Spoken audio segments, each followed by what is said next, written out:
Hi, and welcome to the end of day 144. So I started off at Rock Gap, and I walked about 20.8 miles to Deep Gap, and it's going to get into the 30s today. One of the reasons I stayed in yesterday is because a lot of people do what's called slack packing, and so for anybody watching this who's a long distance hiker, you'll know what a slack pack is. But let me just describe it real quick, sorry, to anybody else. What they do is you only take the gear you need for the day. Oh, whoa, I really got in close, sorry. And so like your rain gear, something to stay warm, some food and water for the day, and that's about all you carry. You don't carry anything else. You leave the majority of your gear behind, and then somebody will pick you up, drop you off in the beginning of the day and pick you up at the end of the day. I have not done that yet so far on the trail. And I was offered at Gooder Grove to do it, but he wanted $45 each way. So you're talking about $90 to do it, which is not, I guess, in the grand scheme of things, the most expensive thing. I understand why he does it. Some of these mountain roads are really tough to get on, and it's very remote. So it takes a long time for him to come and get people.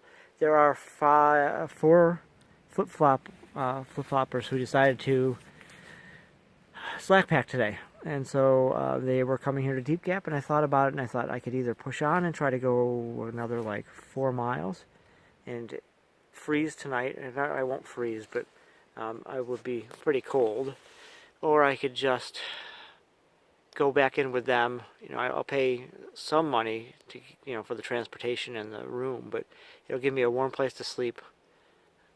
And so, so I think that's what I'm going to do. I'm waiting for the rest of them to get here. They said by about 5:30. The truck should be here to get us about the same time. And then we'll go back into Franklin. This is the longest I stayed at a hostel. A couple things I forgot to mention so far. So sorry if this video is a little long, but one, I weighed myself at Gooder Grove, and I'm down to about 130 pounds. Even packing on food in the in town, which usually will give you 3 or 4 pounds, I've only gone up to like 133. I haven't been this light since high school. And two, I crossed the 220. Two things happened on the trail today. One, I crossed 2100. There was no sign, unfortunately, so no picture. And then I finished my last 5,000 foot peak for the entire trail, which is Standing Indian Mountain. And so I'm just going to kind of sit here and shiver a little bit. I'm not too bad because I've got my puffy on underneath my rain jacket. And it's not raining right now. The next 2 days are supposed to be nice.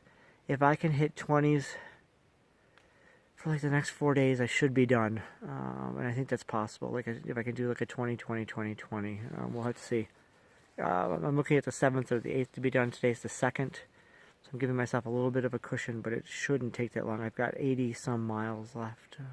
So anyways, day 144, 20.8 miles, Deep Gap.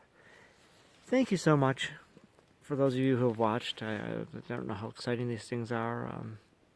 This has been a really interesting life experience for me. Some days it just absolutely stinks, and some days are really nice. Today was actually, weather-wise, I'm pretty sure I saw snow at one point when it started to rain. Snow or sleet, I'm not sure what, or little tiny hailstones, but it is what it is. I'm almost done. So thank you. And actually tomorrow I should be in Georgia. So thanks, and have a nice day.